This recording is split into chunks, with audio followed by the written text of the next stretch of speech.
ಅರಣ್ಯ ಭೂಮಿ ಒತ್ತುವರಿ ಒಂದು ಸ್ಪಷ್ಟವಾದ ನಿರ್ಧಾರ ಇರಬೇಕು. ಇಲ್ಲ ಅರಣ್ಯ ಉಳಿಸಬೇಕು, ಇಲ್ಲ ರೈತರಿಗೆ ಬದಲಿ ವ್ಯವಸ್ಥೆ ಮಾಡಬೇಕು. ಏನಂತ ಗೊತ್ತಾಗ್ತಾ ಇಲ್ಲ.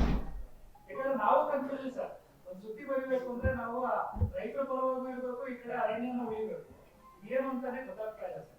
ಯಾಕಂದ್ರೆ ಸರ್ಕಾರದ ಮಟ್ಟದಲ್ಲೇ ಕನ್ಫ್ಯೂಸ್ ಇದೆ ಸರ್. ಇಲ್ಲ, ಸರ್ಕಾರದ ಹಂತದಲ್ಲಿ ಯಾವುದೇ ಗೊಂದಲ ಇಲ್ಲ. ಯಾಕೆಂದರೆ ಸರ್ಕಾರ ನಿಯಮ ಮಾಡಿದೆ, ಸರ್ಕಾರ ಕಾನೂನು ಮಾಡಿದೆ. ಆ ಕಾನೂನು ಪ್ರಕಾರ ಏನಾದ್ರು ಎರಡು ಇಲಾಖೆಯ ಕಾನೂನಲ್ಲಿ ಏನಾದ್ರು ಸಂಘರ್ಷ ಇದ್ದರೆ ನಾನು ಒಪ್ಕೋತಿದೆ. ಆ ಥರ ಏನಿಲ್ಲ.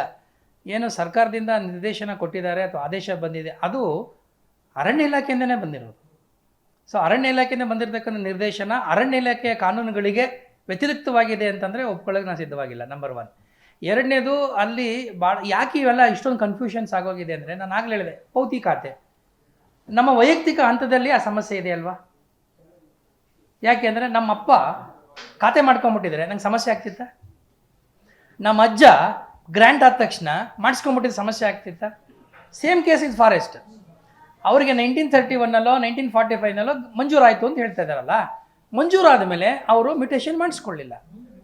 ವಂಶೋದಯ ಆಸ್ಪತ್ರೆಯಲ್ಲಿ 24/7 ಎಮರ್ಜೆನ್ಸಿ ಕೇರ್ ಲಭ್ಯವಿದೆ. ಆಘಾತ, ಹೃದಯಾಘಾತ ಅಥವಾ ಪಾರ್ಶ್ವವಾಯು ಆಗಿರಲಿ, ತುರ್ತು ತಜ್ಞರ ತಂಡವು ಅತ್ಯಾಧುನಿಕ ಉಪಕರಣಗಳೊಂದಿಗೆ ಅಗತ್ಯವಿರುವಾಗ ತ್ವರಿತ, ಪರಿಣಾಮಕಾರಿ ಮತ್ತು ಪರಿಣಿತ ಚಿಕಿತ್ಸೆಯನ್ನ ನೀಡುತ್ತಾರೆ. ಹೆಚ್ಚಿನ ಮಾಹಿತಿಗಾಗಿ ಸಂಪರ್ಕಿಸಿ 7270 ಅಥವಾ 9141066685.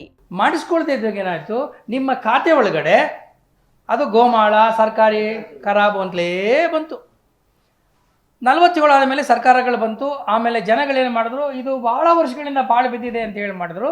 ಬಡವರು, ಅವಕಾಶ ಇರೋರು, ನಮಗೆ ಜೀವನಕ್ಕೆ ದಾರಿ ಇಲ್ಲ ಅನ್ನೋರು ಅಲ್ಲಿ ಹೋಗಿ ಉಳುಮೆ ಮಾಡೋಕ್ಕೆ ಶುರು ಮಾಡಿದರು. 2 ಎಕರೆ 3 ಎಕರೆ. ಅವಾಗ ನೀವೇನು ಮಾತಾಡಲಿಲ್ಲ, ನೀವಂದರೆ ಫಾರೆಸ್ಟ್ನವ್ರು ಮಾತಾಡಲಿಲ್ಲ. ಈಗ ಅವರು ಅಲ್ಲಿದ್ದರು, ಸರ್ಕಾರ ನೋಡಿದ್ರು, ಬಡವರು, ಪೊಲಿಟಿಕಲ್ ಕಂಪಲ್ಷನ್ಸು, ಸರ್ಕಾರ ತೀರ್ಮಾನ ಮಾಡಿತು, ಇಲ್ಲಿ ಇವರೆಲ್ಲ ಅರ್ಹರಿದ್ದಾರೆ, ಈ ಸರ್ಕಾರಿ ಜಾಗದಲ್ಲಿದ್ದಾರೆ ಅಂತೇಳಿ ಅವ್ರಿಗೆ ಏನು ಮಾಡಿದ್ರು, ಮಂಜೂರು ಮಾಡಿಬಿಟ್ರು. ಮಂಜೂರು ಮಾಡಿದಲ್ಲದೆ ಎಷ್ಟೋ ಸಂದರ್ಭಗಳಲ್ಲಿ ಅದೇನಾಗಿದೆ, ಅವರಿಗೆ ದುರಸ್ತು ಮಾಡಿಕೊಟ್ಬಿಟ್ರು. 2 ಜನರೇಷನ್ಸು 3 ಜನರೇಷನ್ಸ್ ಬದುಕಟ್ಕೊಂಡ್ಬಿಟ್ಟಿದ್ದಾರೆ ಅವರಲ್ಲಿ. ಈಗೇನು ಗೊತ್ತಾಗ್ತಾ ಇದೆ, ಈಗ ಫಾರೆಸ್ಟ್ನವರು ಬಂದಿರೋದ್ರಿಂದ ಇಂಥ ಕೇಸಸ್ಗಳಲ್ಲಿ ಅಯ್ಯೋ ಇದು ಫಾರೆಸ್ಟಿಗೆ ಸೇರಿದು, ಇವರಿಗೆ ಮಂಜೂರು ಮಾಡಿದ ತಪ್ಪು ಅಥವಾ ದುರಸ್ತು ಮಾಡಿದ ತಪ್ಪು ಅನ್ನೋದು ಈಗ ಬಂದಿರತಕ್ಕಂಥ ಒಂದು ಗೊಂದಲ ಅಥವಾ ವ್ಯಾಜ್ಯ. ಇದನ್ನು ಸರಿಪಡಿಸೋದಕ್ಕೋಸ್ಕರನೇ ಇದು ನಮ್ಮ ಅರಣ್ಯ ಇಲಾಖೆಯಿಂದನೇ ಆ SITನ ಮಾಡಿರ್ತಕ್ಕಂಥದ್ದು, ಸುಪ್ರೀಂ ಕೋರ್ಟ್ ಡೈರೆಕ್ಷನ್ ಪ್ರಕಾರ.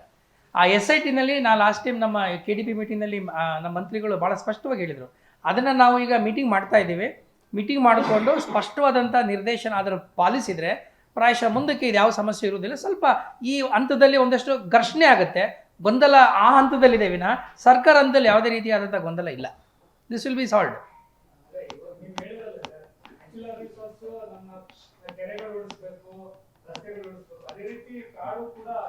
ಉಳಿಬೇಕು. ಇದು ಹೆಂಗೆ ಅಂದರೆ, ಪ್ರತಿ ಸಂದರ್ಭದಲ್ಲೂ ಈಗ ನೋಡಿ, ಈಗ ನಾವು ಕಾಡು ವಿಚಾರ ಬಂದಾಗ ಅರಣ್ಯ ಮತ್ತು ಜೀವನ, ಅಂದರೆ ಕಾಡು ಪ್ರಾಣಿಗಳು ಮತ್ತು ಮಾನವ ಸಂಘರ್ಷ, ಅದನ್ನು ಯಾವಾಗಲೂ ಬರೀತಾ ಇರ್ತೀವಿ ನಾವು. ಇಲ್ಲಿ ಏನಾಗಿದೆ, ಇಲ್ಲಿ ಅರಣ್ಯ ಮತ್ತು ಜೀವನ ನಡುವೆ ಸಂಘರ್ಷ ಆಗ್ತಾ ಇದೆ. ಅದನ್ನು ನಾವು ಇತ್ಯರ್ಥಪಡಿಸೋದಕ್ಕೆ ಸರ್ಕಾರ ಭಾಳ ಸ್ಪಷ್ಟವಾಗಿ ಸುಪ್ರೀಂ ಕೋರ್ಟ್ ನಿರ್ದೇಶನ ಕೊಟ್ಟಿದೆ.